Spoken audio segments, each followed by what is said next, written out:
let's take a look at the Chapter 7 post test. Click that, and then click Start Test. And as soon as it comes up, okay, find the midpoint of the line segment whose endpoints are given. So we got 3/8, 3/7, 5/8, and 6/7. This is our x1, y1, x2, y2. Our midpoint is given by x1 plus x2 divided by 2 and y1 plus y2 divided by 2. So for our midpoint, we're going to add together the x parts. So I got 3/8 plus 5/8 all divided by 2. We add together our y parts. So we got 3/7 plus 6/7 all divided by 2. Now 3/8 plus 5/8 is 8/8 divided by 2. 3/7 plus 6/7 is 9/7 divided by 2. 8 divided by 8 is 1, so that's 1/2. Now when you have a single fraction up on top here, you can take its denominator and put it down with the other denominator. So this is 9 over 2 times 7. So that gives us 1/2 and 9/14. So 1/2, 9/14. And oh, there's next. Okay, find distance between these pair of points.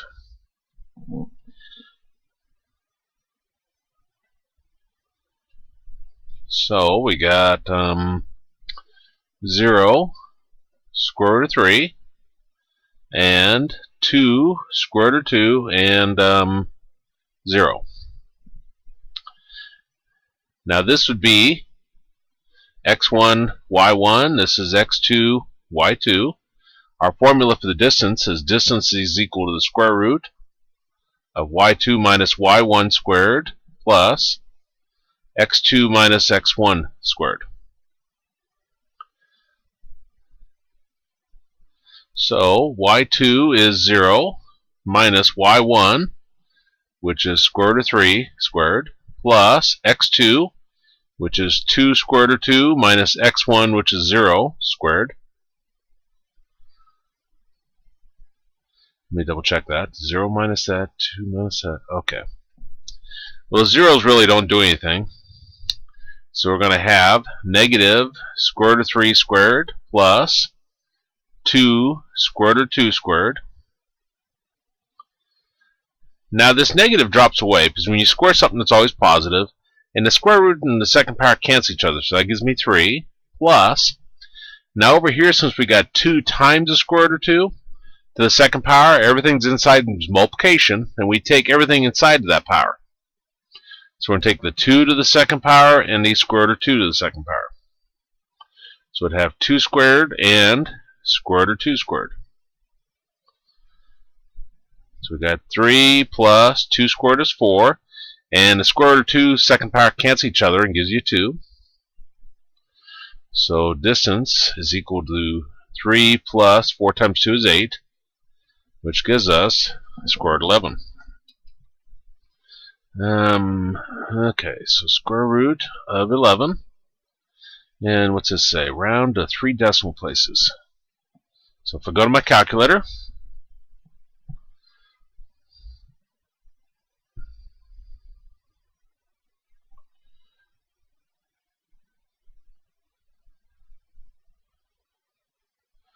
should have had this up and running.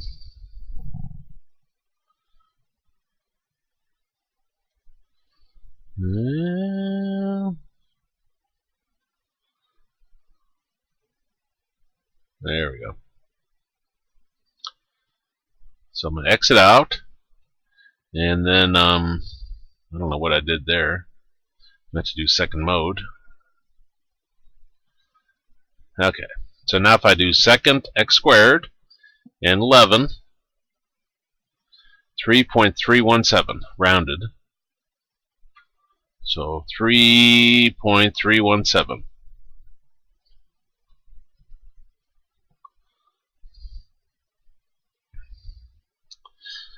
Now this one, let me clear this off.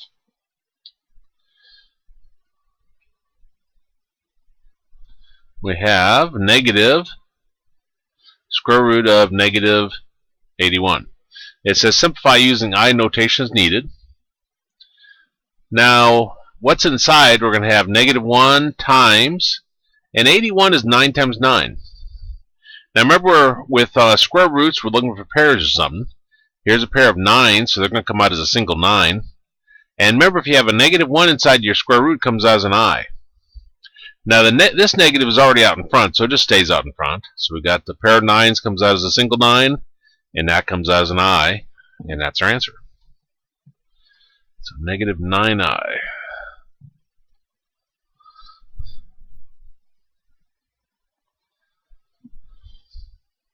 Let me erase this. We got 5 plus 7i over 1 plus I. Now, the instruction probably says simplify. No, write the quotient in the form a plus bi. Simplifying means to get it in the standard form. So if you're multiplying, dividing, whatever operation you're doing. So we're going to do this division so we can get in that form. Now, if you got two items in your denominator and at least one of them has an I, you multiply the top and bottom by the conjugate of the bottom. Conjugate means first part's the same, 1, 1. Last part's the same, I. But the sign in the middle is different. And whatever you multiply by the bottom, you have to multiply by the top. Now I'm going to FOIL this top part. So I'm going to have 5 plus 7i times 1 minus I. Nice part about the conjugates is all you have to do is multiply your first parts together, 1 times 1, and your last parts, I times negative I. Up on top, 5 times 1 is 5. 5 times negative I is negative 5i. 7i times 1 is 7i. And 7i times negative I is negative 7i squared. And down below, 1 times 1 is 1. I times negative I is negative I squared. Now here we got negative 5i plus 7i, which is 2i, minus 7. And I squared you can always replace with a negative 1, if you remember that. Down here we got 1 minus and I squared, which is again negative 1. So we'll get 5 plus 2i. Negative 7 times negative 1 is a positive 7 over negative becomes positive, so we got 1 plus 1. 5 plus 7 is 12 plus 2i over 2. And if you have an I, you want to split the real part separate from the imaginary part. So I put 12 over 2 plus 2 over 2 with an I to the side. 12 divided by 2 is 6 plus I.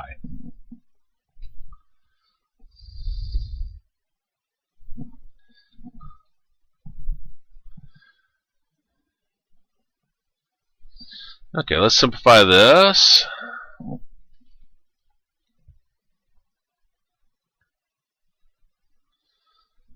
We got square root, or fourth root, sorry, of x to the 12th over 16. And it tells us, assume that the variable represents a positive real number. This means when we bring a variable out, if we can, that we don't need to put the absolute value bars around it. Now, first off, we can't have a fraction inside of a radical, so we'll split this up. We'll put the fourth root on top and fourth root on the bottom. Now, up on top, if I look at my x's, remember your shortcut for this. You can take your power, which is 12, divided by your index. Index is number in a slot right here. 12 divided by 4 is 3 with a remainder of 0. And this is how many come out, and this is how many stay in, which means we're going to have 3 x's come out. Now down below, 16, if I did prime factorization, that's 4 2's. Which works out nice. Since our index is 4, that means we're looking for sets of 4 of something. Well, we have 4 2's here, so those 4 2's going to come out in front as a single 2. So we got x to the third over 2. Okay. X to the third over 2.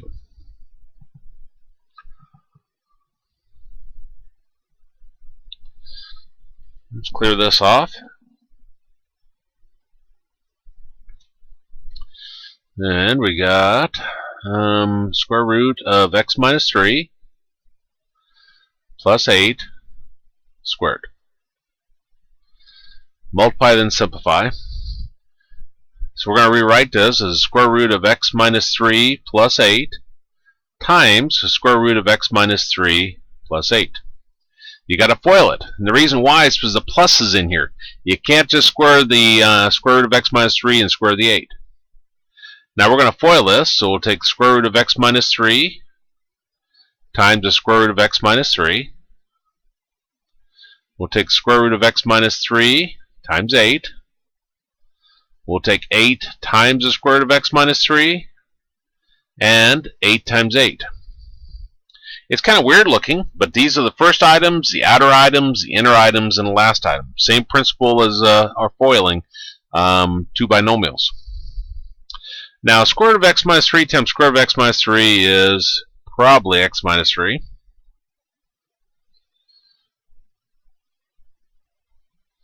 We'll say it is.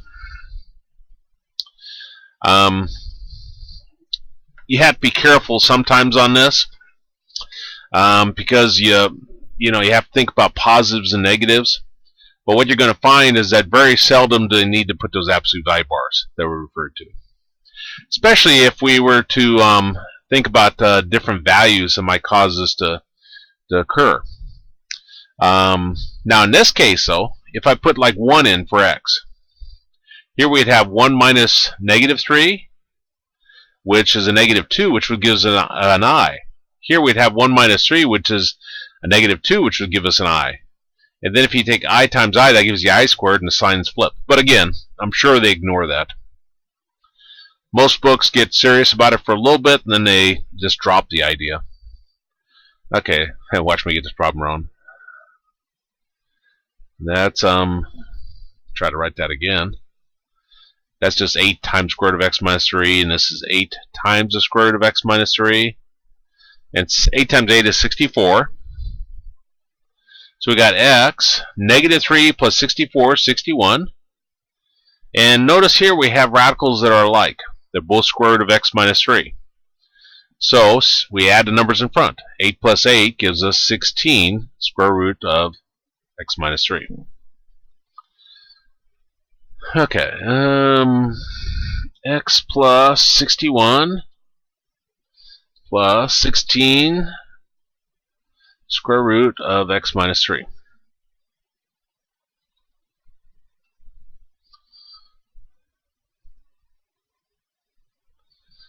Let's take a look at this problem.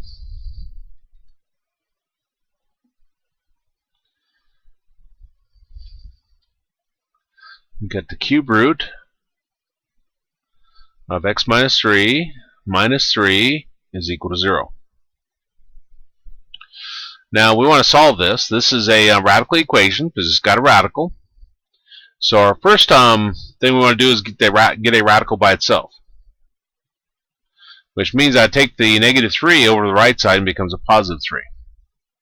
Our second step is to raise both sides to a power equal to the index. Index is numbered in this slot right here, so it's the third power, so we'll take both sides to the third power.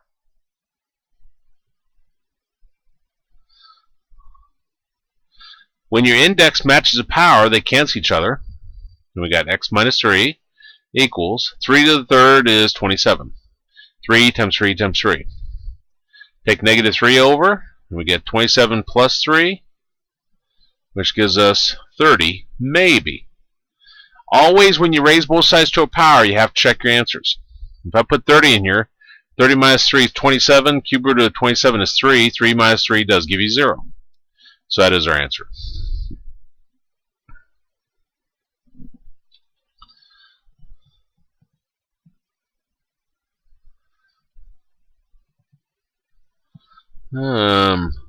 Panicked there for a minute. I was thinking it was going to have me do some metric calculations.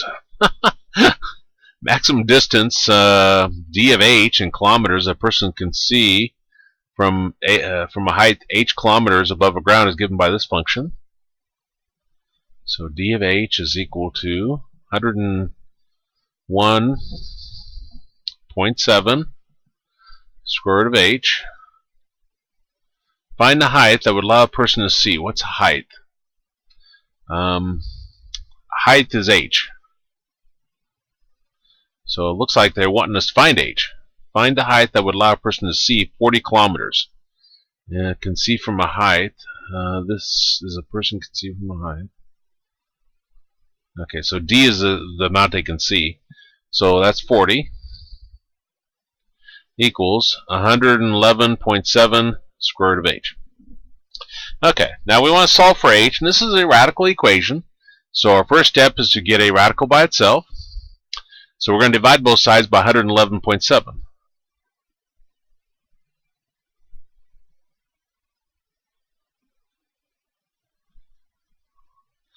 And when we do that, we get 40 over 111.7 is equal to square root of h.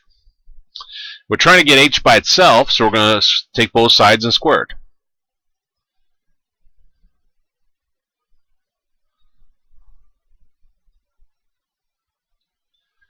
And I don't know what that gives us, but this side is h, because the square root and the second power cancel each other. Now if I were to plug this back in up here, what I'd find is that it actually checks. They probably want it in around to 2 decimal places. Okay, so we're going to have beginning parentheses 40 divided by 111.7 squared, 2 decimal places, 0.13.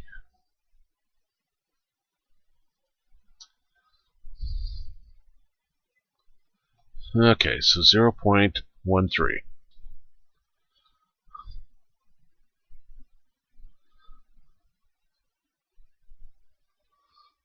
Approximate the square root to 3 decimal places. Square root of 38. Second, x squared, 38, 3 decimal places, 6.164.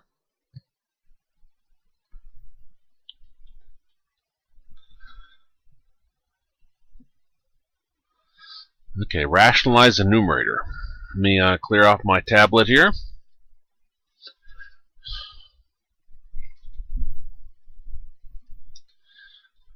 We got the square root of x plus 3 over the square root of x.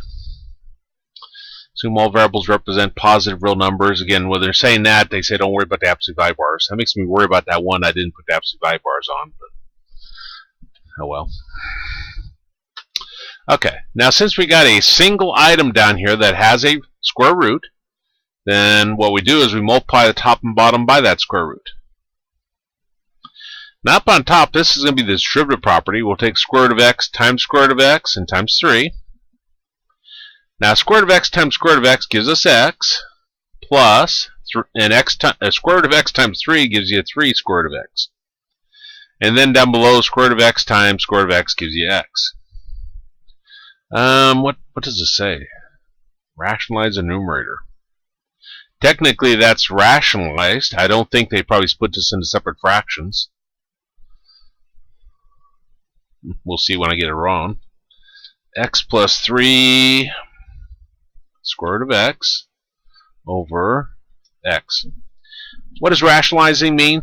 You can't have a radical in your denominator. In this case, that's what we're trying to achieve. And we achieved that.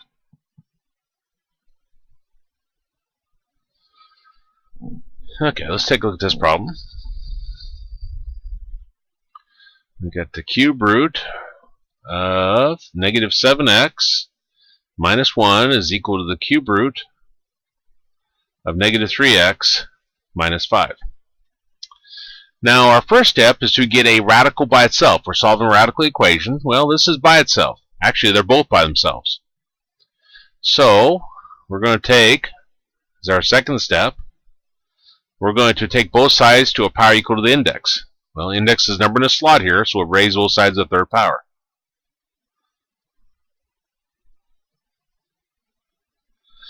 When you do that, when your index matches a power, they cancel each other. So we got negative 7x minus 1 is equal to negative 3x minus 5.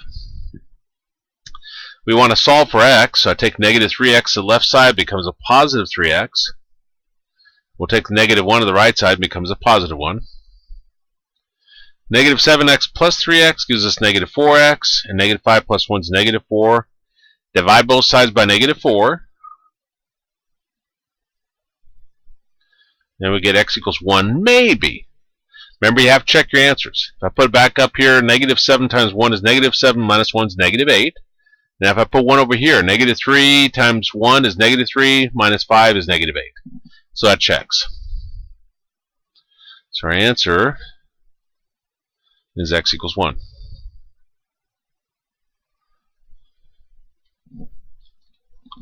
Now in this problem, we have the square root of 4b to the third plus square root of 49b to the third minus square root of 100b to the third. Add and subtract, assume all variables represent positive real numbers. Again, that means don't worry about absolute value bars if you bring any variables out. Now, I'm going to write this out. I won't use a shortcut. 4 is 2 times 2, and b to the third is 3 b's. 49, that's 7 times 7. b to the third is 3 b's. Minus 100 is 10 times 10, and b to the third is 3 b's. Now these are square roots, which means we're looking for a pair of somethings. Here's a pair of 2's, they're going to come out in front. Here's a pair of b's, they'll come out in front. So that's going to give us 2b, and we're left with a single b inside. Over here, we got a pair of 7's. They'll come out in front as a single 7. We got a pair of b's. They'll come out in front as a single b. So I'm going to have 7b, and we're left with a single b inside. Over here, we got a pair of 10's. A pair of 10's are going to come out in front as a single 10. Here's a pair of b's. They're going to come out in front as a single b. So we got minus 10b, and we're left with a single b inside. Now, these all have b square root of b's. Since all of those are the same, we can add or subtract the numbers that are in front. 2 plus 7 is 9, minus 10 is negative 1, b square root of b, and usually you don't put the 1 there, so you got negative b square root of b. And that's our answer. So negative b square root of b.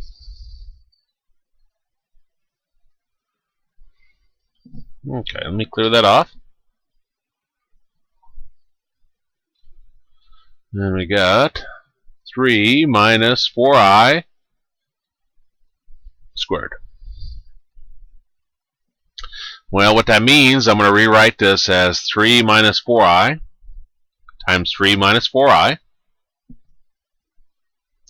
I'm going to FOIL this. So I take 3 times 3. I take 3 times negative 4i, negative 4i times 3, and negative 4i times negative 4i. 3 times 3 is 9. 3 times negative 4i is negative 12i. Negative 4i times 3 is negative 12i. Negative 4i times negative 4i gives us a positive 16i squared. Now negative 12i is negative 24i. And remember, I squared gives you a negative 1. So we got 9 minus 24i. 16 times negative 1 is negative 16. 9 minus 16 is negative 7, and then minus 24i.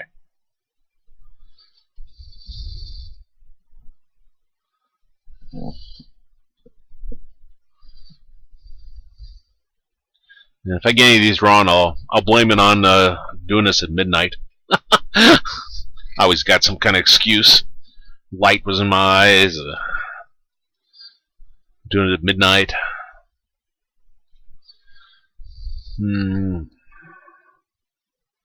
Or it could be I just make mistakes. Okay. Rationalize the denominator. Well, what's the problem here is we got a radical in denominator. Can't have that. That's what rationalize means. Get rid of that. Well, if you have two items and at least one of them has a radical, square root specifically, then you multiply the top and bottom by the conjugate of the bottom. Now, a conjugate means first part's the same, square root of n, square root of n. Last part's the same, square root of x, square root of x. But the sign in the middle is different. This is a positive, so this is a negative. Now, whatever you multiply by the bottom, you have to multiply by the top. Now, up on top, this is going to be distributive property. So, we're going to take square root of n times square root of n and minus square root of n times square root of x. Down on the bottom, the nice part about conjugates is all you have to do is multiply your first parts and your last parts. Square root of n times square root of n. And then I'll put the minus in the middle there. Square root of x times square root of x. Now remember, when the square roots are the same, they kind of cancel each other. Square root of n times square root of n is n. Minus, and these multiplied together, we put n times x underneath the square root. Square root of n times square root of n is n, minus square root of x times square root of x is x. And that would be our answer. Again, the issue is you can't have a radical in the denominator. That's the main problem. So n minus the square root of nx over n minus x.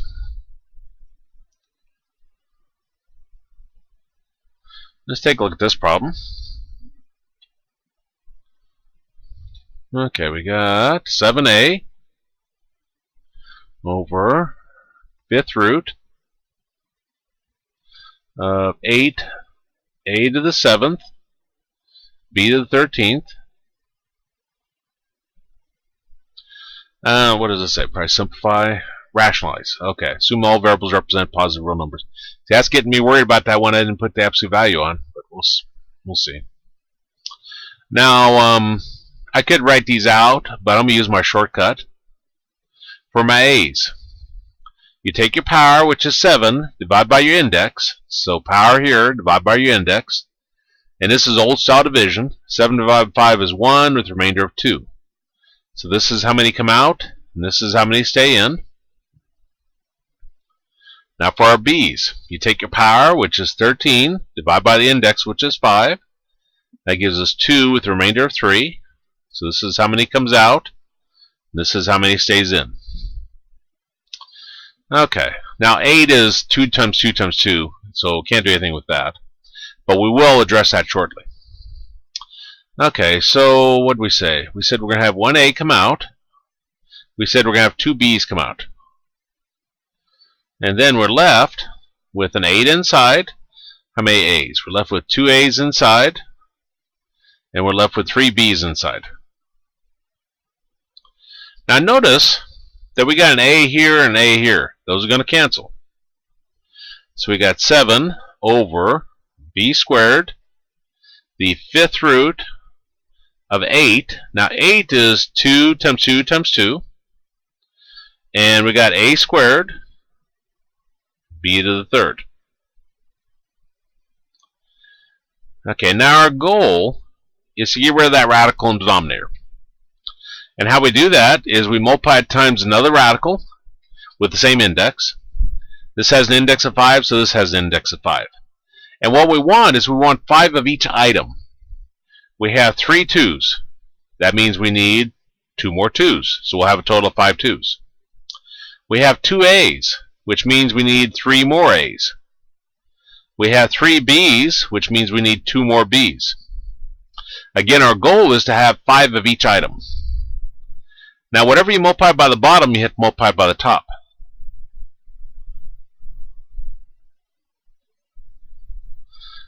Okay, so up on top, I'm going to have 7, and then the fifth root of 2 times 2 is 4, a to the third, b squared. And on the bottom, the b squared is already out in front, so it stays out there. We have 5-2, so we bring a 2 out. We have 5a, so we bring an a out. We have 5b, so we bring out a b. And that gives us 7, the fifth root, of 4a to the third, b squared, over 2a, and b squared times b is b to the third. And that would be our answer.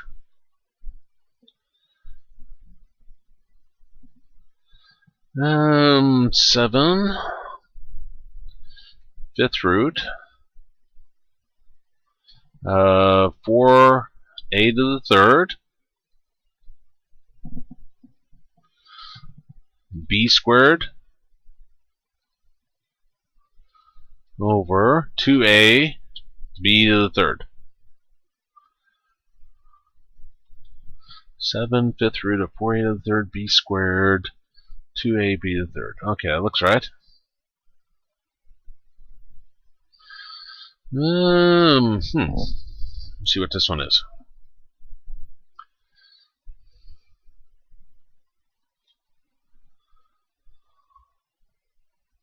Got a triangle. Looks like a. It is a right. Okay, so this is 2 meters. This is 7 square root of 5. Find the length of the unknown side of the triangle. Give the exact length in a one decimal place approximation. Okay, this appears to be the Pythagorean theorem. We're trying to find out this distance here. So, Pythagorean theorem says we take this side, 2 squared, plus this side squared, will give us the hypotenuse squared. Okay, so that's 2 squared is 4, plus x squared is equal to, and this is actually should have parentheses here. Boy, I better double check myself here. Okay, so here you want to raise the 7 to the second power and the square root of 5 to the second power. So we got 7 squared and square root of 5 squared. So we got 4 plus x squared is equal to 49. And square root of 5 to the second power, when the index matches the power, they cancel each other. So that gives us 5. 4 plus x squared is equal to 5 for 245. I better check that. It is kind of late. 49 times 5, 245. Okay, so then I'll take this 4, move it over. So I got x squared is equal to 245 minus 4. So x squared is equal to 241. Drop the squared, put a square root on the other side.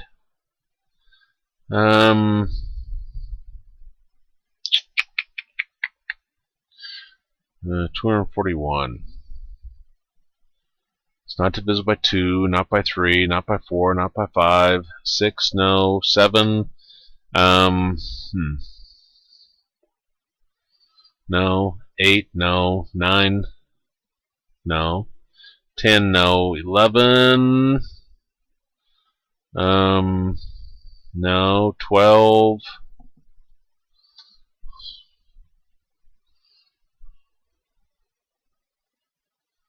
241. 241 divided by 12. Nope. 241 divided by 13. I'm guessing we're reaching the point where nothing would come out. Divided by 14. Okay. Yeah, it's not going to give us anything. So square root of 241. Okay, the one decimal place, square root of 241.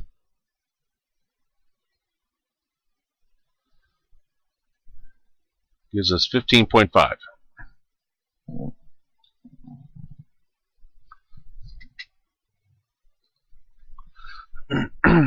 Okay, midpoint.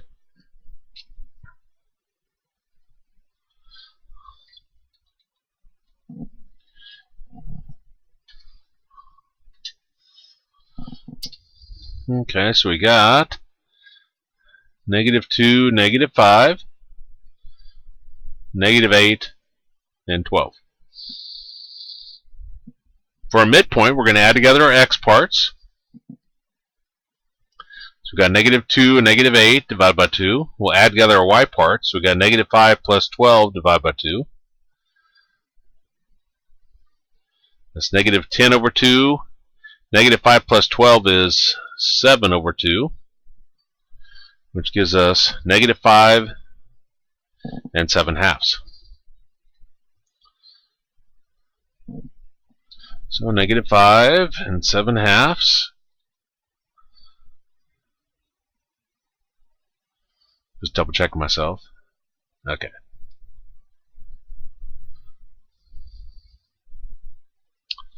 Simplify. That's interesting. 29, I believe, is prime.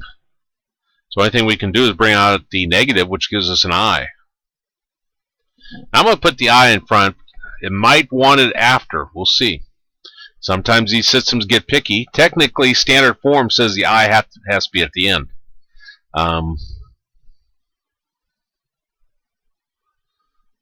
Okay, let's take a look at this one.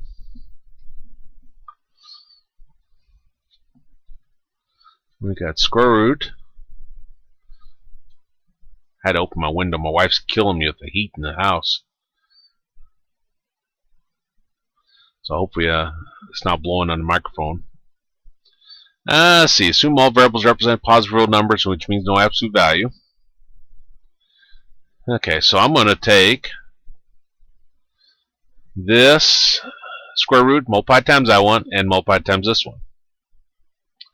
So that's going to give us this distributive property, square root 11z times square root of 11, and square root 11z times negative square root of z. Now when you're multiplying two radicals together and they have the same index, you multiply what's underneath them. So you got 11z times 11 under a single square root, minus, and then square root of 11z times z. Now we're looking for pairs of something. Notice here we have a pair of 11. So this pair of 11 is going to come out as a single 11. Here we have a pair of z's. So this pair of z's is going to come out as a single z. It's kind of a bizarre answer. 11 square root of z minus z squared 11.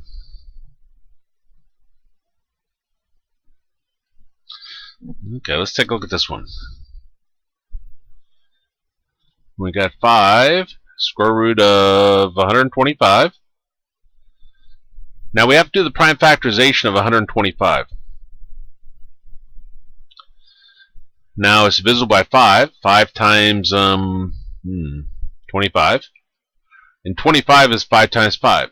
And this is primes where we circle it, and these are primes where we circle it. So that's 3 5s.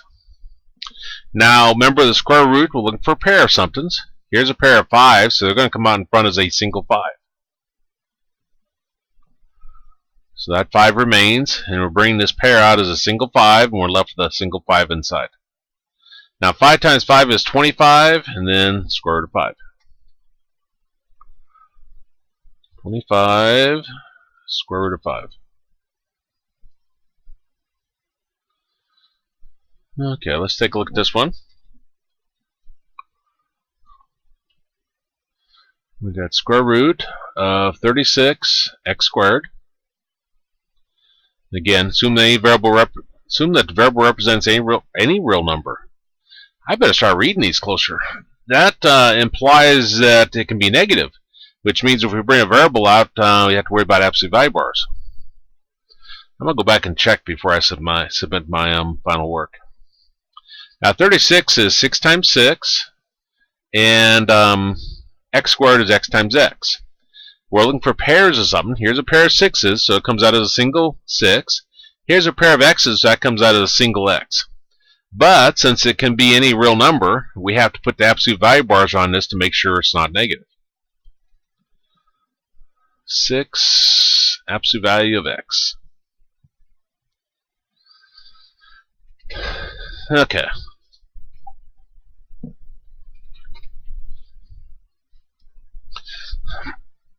Let me go to the next problem.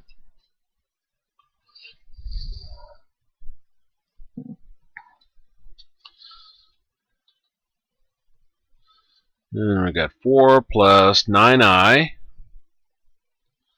minus 8 minus 7i. Well, those parentheses aren't doing anything, so I can drop them. So I got 4 plus 9i.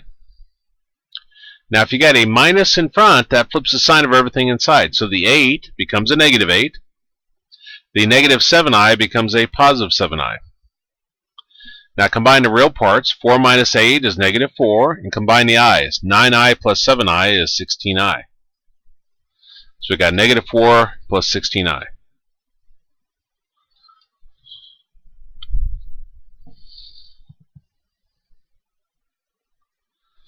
Okay, let's take a look at this problem. We got x minus square root of 5 minus 4x is equal to negative 10. This is a radical equation. Our first step in solving radical equations is get a radical by itself. So I'm going to take this negative square root to the right side, and I'll take this negative 10 to the left side. You move anything across or equals, your sign changes. So this becomes x plus 10 is equal to the square root of 5 minus 4x. Now, second step, raise both sides to a power equal to the index. So we're going to square both sides. So we've got x plus 10 squared is equal to the square root of 5 minus 4x squared. Now, the x plus 10 squared, we're going to rewrite as x plus 10 times x plus 10. We're going to FOIL that. Over on this side, when the index matches your power, they cancel each other, so that gives us 5 minus 4x. When I FOIL this, x times x is x squared, x times 10 is 10x, 10 times x is 10x, 10 times 10 is 100. And I'm going to bring these two over, so I got minus 5 plus 4x equals 0. Reason why is it's becoming obvious I was going to have a quadratic, an x squared, and you have to get 0 on one side in that case. That's why I took those two terms from the right side over the left. Now combine like terms. 10x plus 10x is 20x, plus 4x is 24x. Combine numbers. 100 minus 5 is 95. That seems kind of big. Equals 0. I have to go double check my work. We got 1 times 95, 2 no, 3 no, 4 no, 5 times 19. Sure enough. Added together, those give you 24. So this factors as x plus 5 times x plus 19 equal to 0. That's with the PSD. Now, zero factor property. You set each factor equal to 0 and solve it. And we get x is equal to negative 5 and x is equal to negative 19. Maybe. We have to check these. If I plug it back in over here, put negative 5 here, that's negative 5. If I put negative 5 here, negative 4 times negative 5 is 20 plus 5 is 25. Square root of 25 is 5. So I'm going to have negative 5 minus 5, which gives us negative 10. That checks. Now negative 19. If I put negative 19 here, it's negative 19. Minus negative 4 times negative 19. 76 plus 5 is 81. Square root of 81 is 9. Negative 19 minus 9 does not give us negative 10, so that doesn't check. So our only answer is negative 5.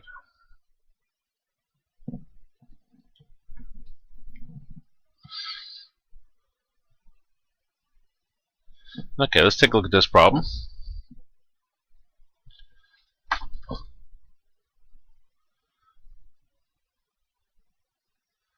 We got the cube root of negative 27, x is 6, y to the 9th. Now they say assume that all variables represent positive real numbers. It really doesn't matter when you're dealing with an odd index. Because if you bring variables out no matter what, you don't have to worry about putting the absolute value bar. First off, I notice that I have a negative, so a negative can come out in front. You can do that whenever you have an odd index. Now 27 is 3 threes. And then I got x is 6, y to the 9th. If I do my shortcut on these, for the x's, you take your power, which is 6. That's the power on the x. Divide by your index, which is 3. And that gives us 2 with the remainder of 0. So this is how many comes out. This is how many stays in. For our y's, you take your 9 divided by 3. That gives you a 3 with the remainder of 0. This is how many come out. And this is how many stay in. Now, our index is 3, so we're looking for a set of 3 of something. Here's 3 3s, so they're going to come out in front as a single 3. Okay, so we got negative 3. We said we're going to have 2 x's come out. We said we're going to have 3 y's come out.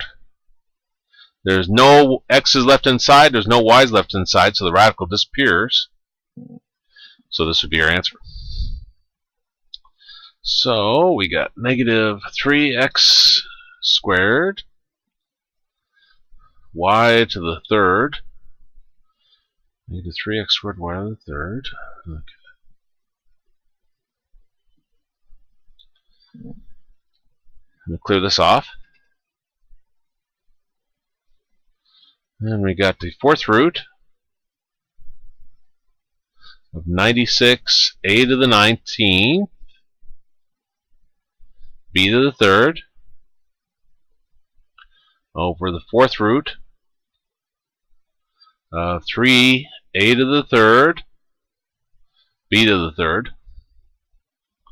Now, one thing I notice here is they're split up into a radical around top, radical around the bottom.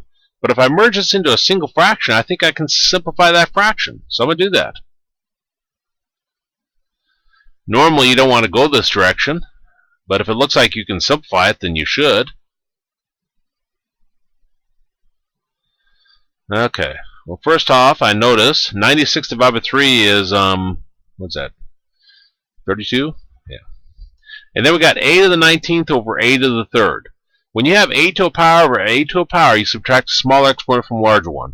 19 minus 3 is 16, and we have a to the 16 where the larger one was, which is on top. Now the b's here. They're both b to the third, so those cancel. Now to simplify this, 32 is 5 2's. 2, 4, 8, 16, 32. A to the 16th. Now we're looking for a set of 4 of something. Here's 4 2's, so we're going to have a 2 come out in front. Now for the a's, we take our power, which is 16, divide by our index, which is 4, and that gives us 4 with the remainder of 0. This is how many come out, and this is how many stays in. So we're going to have 4 a's come out. We're left with a 2 here and no a's. Now notice, it says assume all variables represent positive real numbers. That means you don't have to worry about putting absolute value bars. We wouldn't anyway, because a to the fourth is always positive. So we got 2a to the fourth root of 2. Let me grab a drink here. It's holding off because I don't have very much.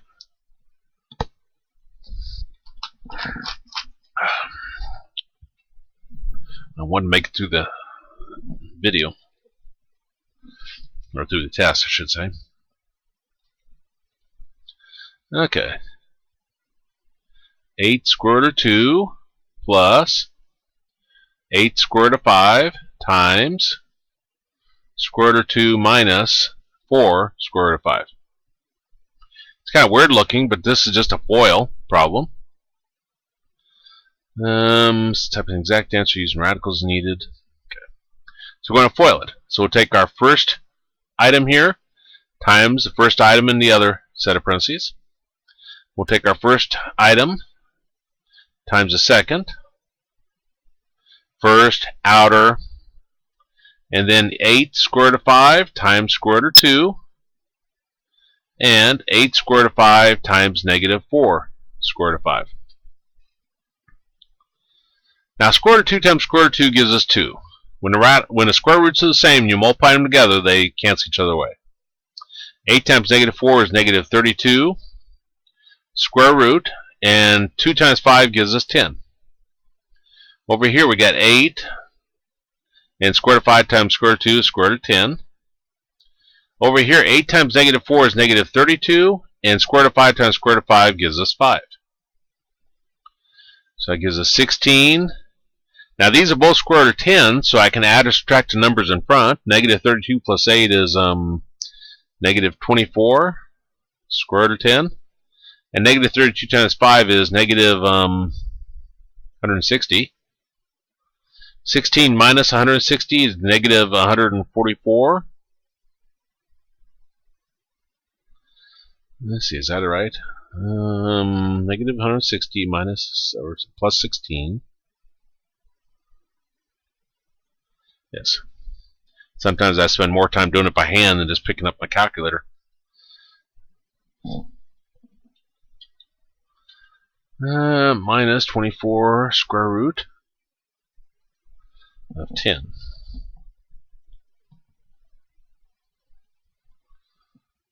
Okay, let's take a look at this one.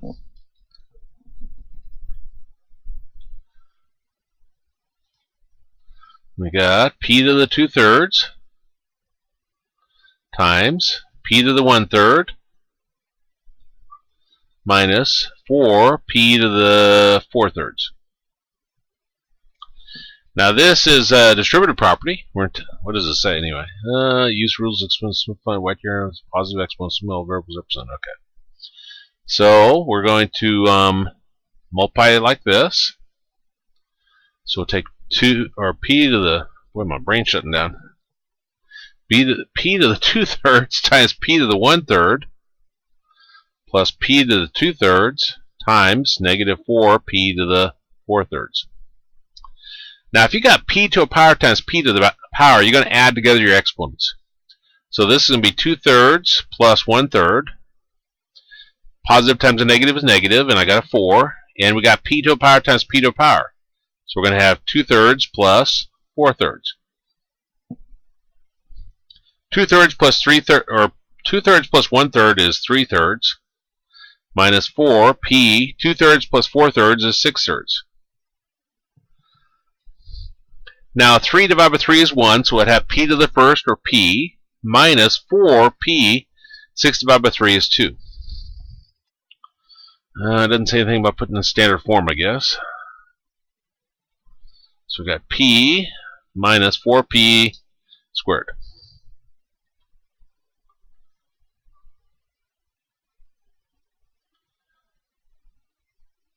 Okay, to graph this, square root of x minus 2. So I'm going to go to y equals, press clear, I do my square root, which is second x squared. And then we've got x minus 2. And then graph. And that looks like B. The domain.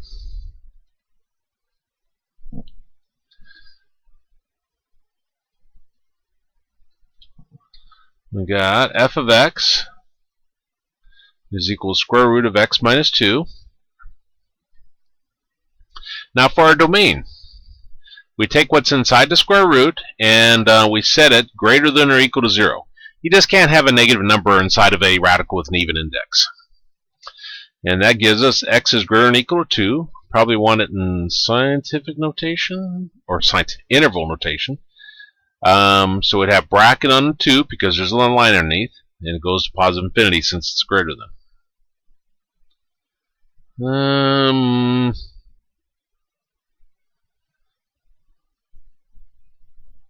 I guess I'll just type it. 2, comma, infinity, parentheses. Why didn't I like that?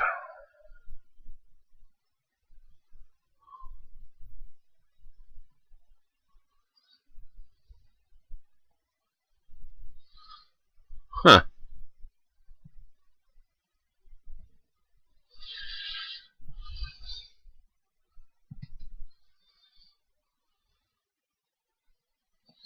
Curious. I'm assuming since it's in red, it doesn't like it. Except for I don't see any kind of interval notation here.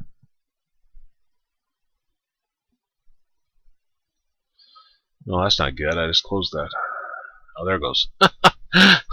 Less. Well, I'm going to go with that, even though it's red. Let's take a look at this problem.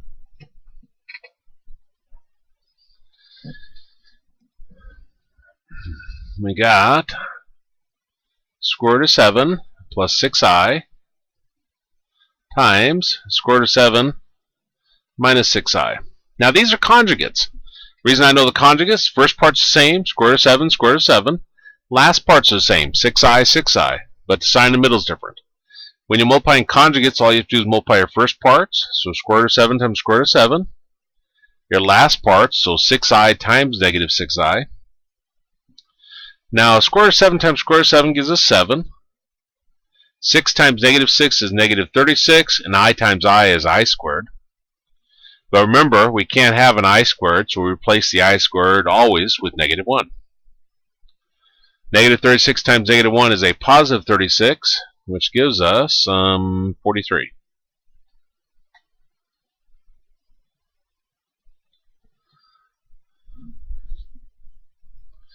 Let's take a look at this problem.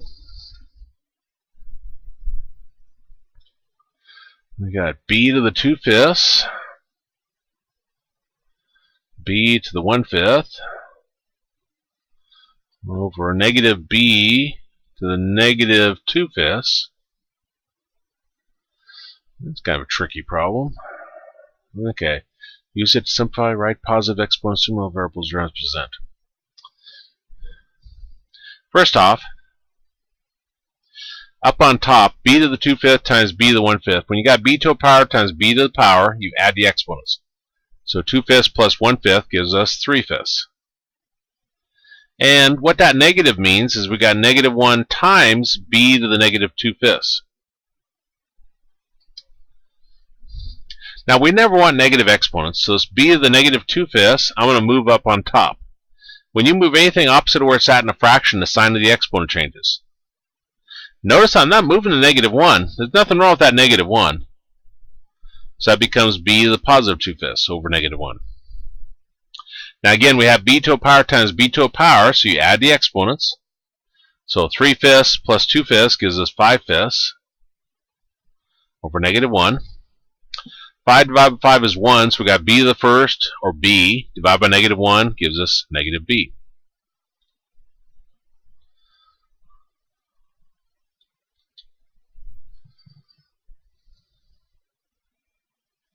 Okay.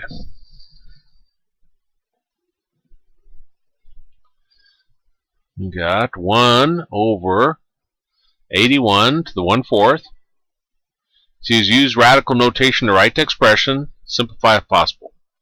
Well, what the 1/4 power means is it means the 4th root of 1 over 81. Well, we can't have a fraction inside of radicals, so we'll split this up and put a radical around the top and radical around the bottom. Now, 1 is 4 1s. 1 times 1 times 1 times 1 is just 1. 81 is 4 3s. 3 times 3 is 9, times another 3 is 27, times another 3 is 81. Our index is 4, so we're looking for a set of 4 of something. Here's 4 1s, so they're going to come out in front as a single 1. And here's 4 3s, they're going to come out in front as a single 3. So that gives us 1/3.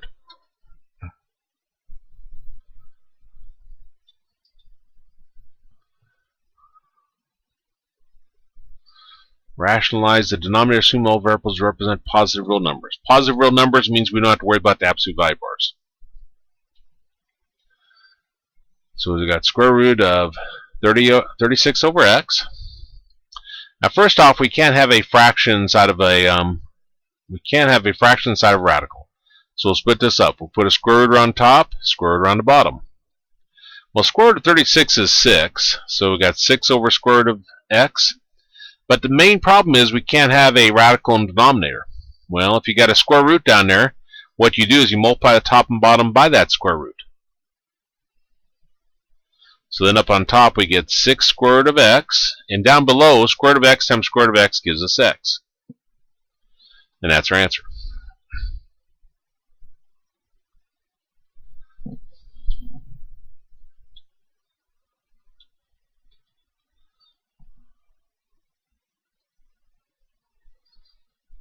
Getting close. I can see the end. Square root of x plus 4 is equal to square root of 2x minus 1. Now we want to solve this, and our steps for solving a radical equation. Step 1, get a radical by itself on one side. Well, this is by itself, but this is also by itself. Well, we'll square both sides. When we do that, those square roots disappear, so we got x plus 4 is equal to 2x minus 1. I want to solve for x, so I take 2x over, take the 4 over. We got x minus 2x is equal to negative 1 minus 4. X minus 2x is negative 1x. Negative 1 and negative 5 is negative 6. Divide both sides by negative 1, and you get x is equal to positive 6. Maybe. If I put it up here, 6 plus 4 is 10. That's fine. 2 times 6 is 12. Minus 1 is 11. What? Square both sides. Okay, so that gives us x plus 4 is equal to 2x minus 1. Take that over, becomes that. Take that over. Don't screw up. It was such a simple one, that's why I was shocked when it wasn't coming out right. 5. Okay, 5 plus 4 is 9. 2 times 5 is 10 minus 1 is 9. Okay, so that checks.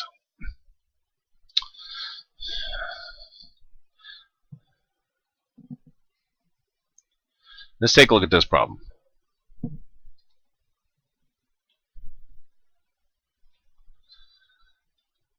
We got the fifth root of negative 32 x to the 10th y squared. Simplify, assume all variables represent non-negative real numbers. That means everything's positive. You don't need absolute value bars. First off, a negative inside where you got an odd index, a negative can just come out in front. Okay, 32. That's 5 2s. X to the 10th, y squared. Now for the x's, to figure out how many come out, we take our power, which is 10, divide by our index, which is 5. 10 divided by 5 is 2 with the remainder of 0. So we're going to have 2 x's come out, no x's stay inside. Now our index is 5. We're looking for 5 of something, but we only have 2 y's. We can't bring any y's out. We're looking for a set of 5 of something. We got 5 2's, so those are going to come out in front as a single 2. So I got negative 2, and we're going to say we're going to have 2 x's come out. No x's stay inside, but we got a y squared in there, and I better put the fifth 5 in there, and that'll be your answer. Negative 2x squared, fifth root of y squared.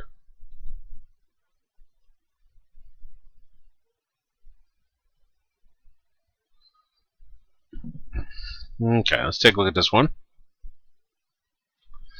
We got cube root of a plus 6 times the cube root of a plus 4. Now we're going to FOIL this. So we take the cube root of a times the cube root of a. We'll take the cube root of a times 4. We'll take 6 times the cube root of a, and we'll take 6 times 4. Now this gives us the cube root of a squared, a times a. Now this is 4 cube root of a. This is 6 cube root of a, and 6 times 4 is 24. So that's going to give us the cube root of a squared. Now these radicals are the same here, so 4 plus 6 is 10. So we got 10 cube root of a plus 24. Cube root of a squared plus 10 cube root of a plus 24.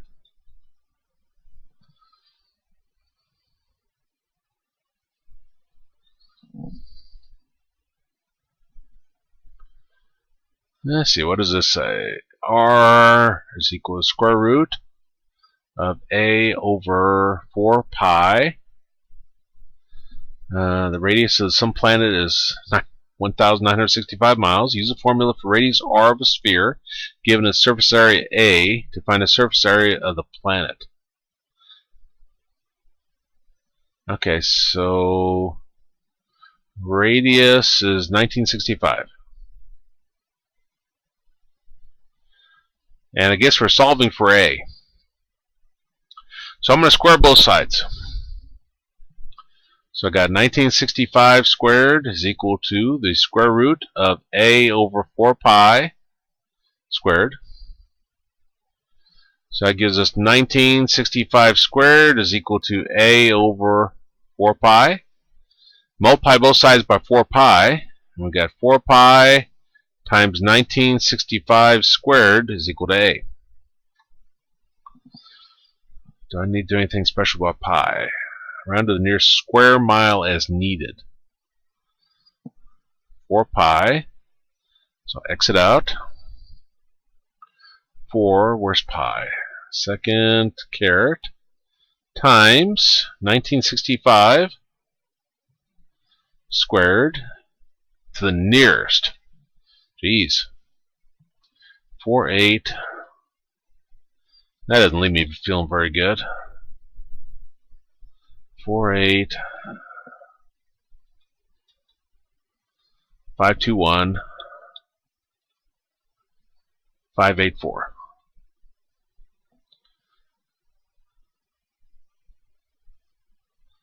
Okay, let's take a look at this one.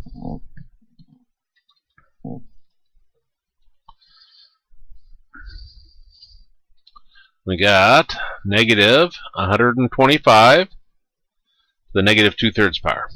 First off, we can't have a negative exponent. But we know how to handle that. Throw this over 1 and then move it opposite where it's at in a fraction. So we'll take it down below. So we're going to have negative 125 to the 2/3 power. Now to simplify, whenever you have a fractional power where the numerator is greater than 1, is you take the numerator, the 2, and put it on the outside of a set of parentheses, or brackets in this case. Now we don't leave blank there, so we put a 1 where the 2 was. Then we want to rewrite what's inside in radical form. So that's going to be the cube root of negative 125. Now remember, the negative you can just bring out in front. So we've got cube root of 125, and 125 is 5 times 5 times 5. Now our index is 3, so we're looking for a set of 3 of something. So the 3 5s comes out in front as a single 5. And then negative 5 squared is 25. So we got 1 over 25. 1 over 25.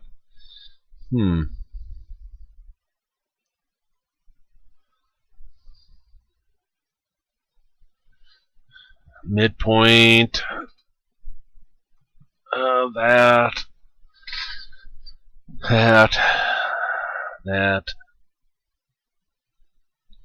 Okay, here's an x coming out of a radical. Okay, assume that the variable represents a positive real number. We don't need absolute value bars.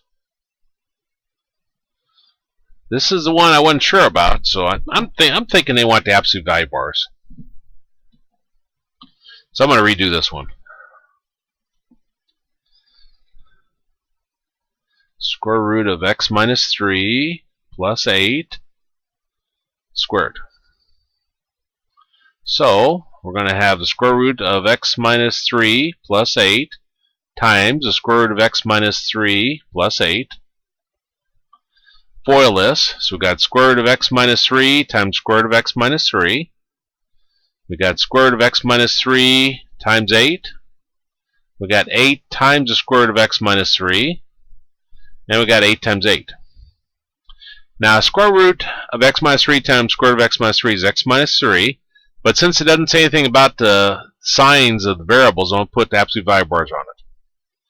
8 square root of x minus 3 plus 8 square root of x minus 3 is 16 square root of x minus 3. And 8 times 8 is 64. Okay, so we get the absolute value of x minus 3 plus 16 square root of x minus 3 plus 64.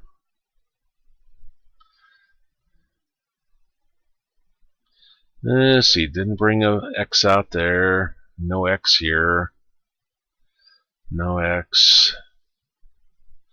Assume that all variables represent positive real numbers. Okay, so don't worry about absolute value bars.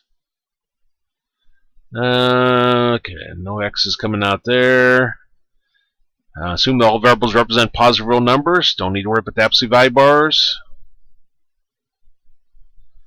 Assume that all variables represent positive real numbers. Don't need to worry about the absolute value bars. Assume all variables represent positive real numbers. That's fine. Doesn't apply. Doesn't apply. Doesn't apply. Assume that all variables represent positive real numbers. Okay. Doesn't apply. Assume that the variable represents any real number. So we have to put the absolute value bar there. Okay.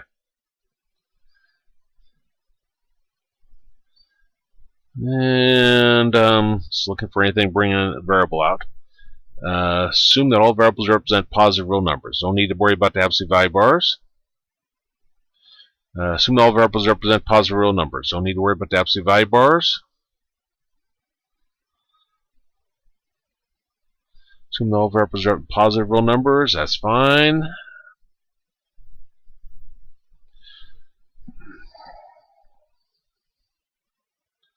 Assume all variables are okay. That's fine. Assume all variables. Okay, that's fine. Oops. Oh, that didn't matter. Never mind. Assume all variables represent non-negative real numbers. That's fine too. No need for absolute value bars. Non-negative means positive, more or less. Represent positive real numbers, so we don't need to worry about absolute value bars. And doesn't apply. And okay. Well, let's see how many we miss.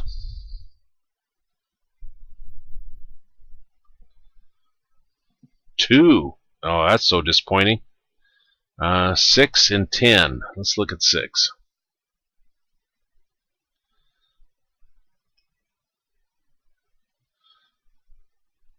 Of course. I think that was our original problem. I don't agree with that answer. But anyway, I guess I'll live with it. What's wrong with this one? I must have really messed that one up.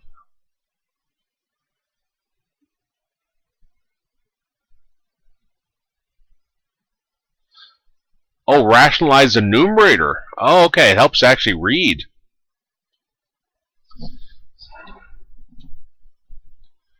Let me show that.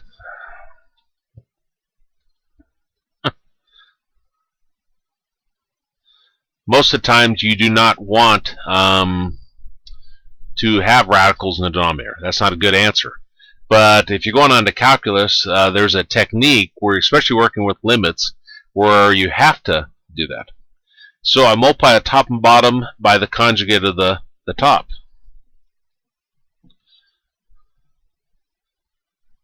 So up on top, these are conjugates. Square root of x times square root of x is x.